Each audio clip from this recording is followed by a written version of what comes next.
పిల్లలకు చూడండి, మంచివి పెట్టాలని చూస్తారు అమ్మా నాన్న. శరీరానికి ఏం పెట్టాలని చూస్తారు అమ్మా నాన్న? మంచివి పెట్టాలని చూస్తారు. ఎందుకు? పిల్లలు బాగుండాలన్న కోరిక తల్లిదండ్రులకు ఉంది కాబట్టి. దీన్ని ప్రేమ అంటారా అనరా?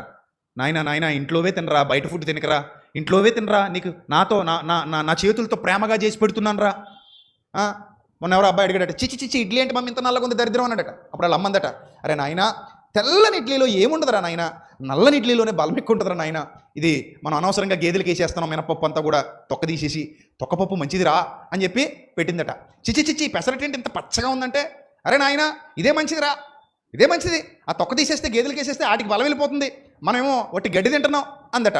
ఇదేంటి బియ్యం ఏంటి ఇంత చండాలంగా ఎర్రగా ఉన్నాయంటే, ఇదే మంచిదిరా నాయన, తౌడు ఉండాలరా, తౌడులో ఫైబర్ ఉంటుందిరా, అదే మన మంచిదిరా, మన పొట్టకు మంచిదిరా, బాగా చెక్కేసేసి గుండు చేసేసి ఆ తెల్ల బియ్యం తింటే ఎంత తెల్లగా ఉంటుంది మంచిది అనుకుంటున్నావా, అది విషంరా నాయన అందట.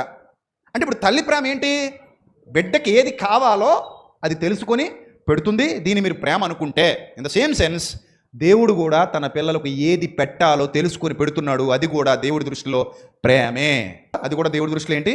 ప్రేమే.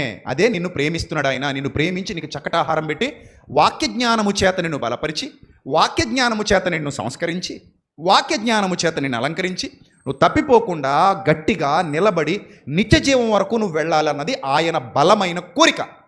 అందుకే బైబిల్ గ్రంథం చెబుతోంది, ఏ ఒక్కరూ నశింపవలనని హెచ్చరింపక అంతటా అందరూ మారు మనసు పొందాలని కోరుచు మీ ఎడల ఆయన దీర్ఘశాంతము గలవాడై ఉన్నాడు.